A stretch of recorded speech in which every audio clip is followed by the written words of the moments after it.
Hi! In front of me is OPPO A1 and today I would like to show you how you can operate voice recorder.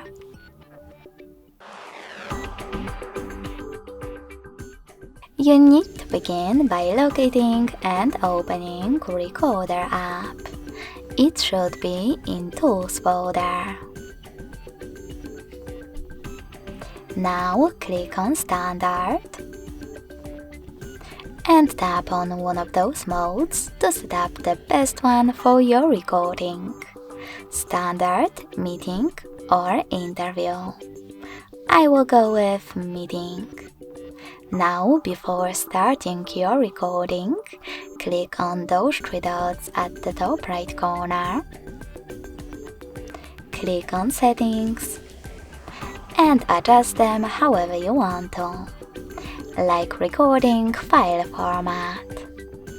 Then tap on the back button and hit on this red one to start your recording. If you never used Recorder before, select Allow in the pop-ups.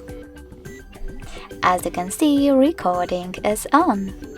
If you want to pause it or unpause it, use the same red button.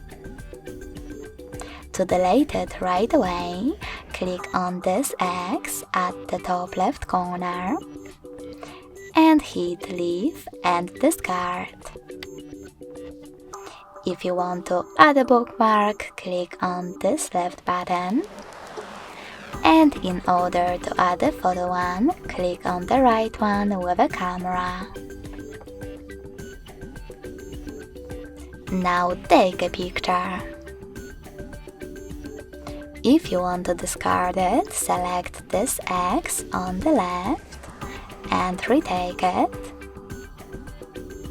And to add it, click on the check mark on the right. Finally, to end your recording and save it, you can pause it or don't pause it. And then wherever you do, hit this check mark at the top right corner of it. Now name it however you wish to. And finally, tap on Save. As you can see, my recording was successfully created. To play it, click on it. If you want to delete it though, you need to hold it. Click on Delete option at the bottom right corner and confirm your choice in the pop-up. Thanks so much for watching. If you enjoyed this video, don't forget to leave a like, comment and subscribe. Bye!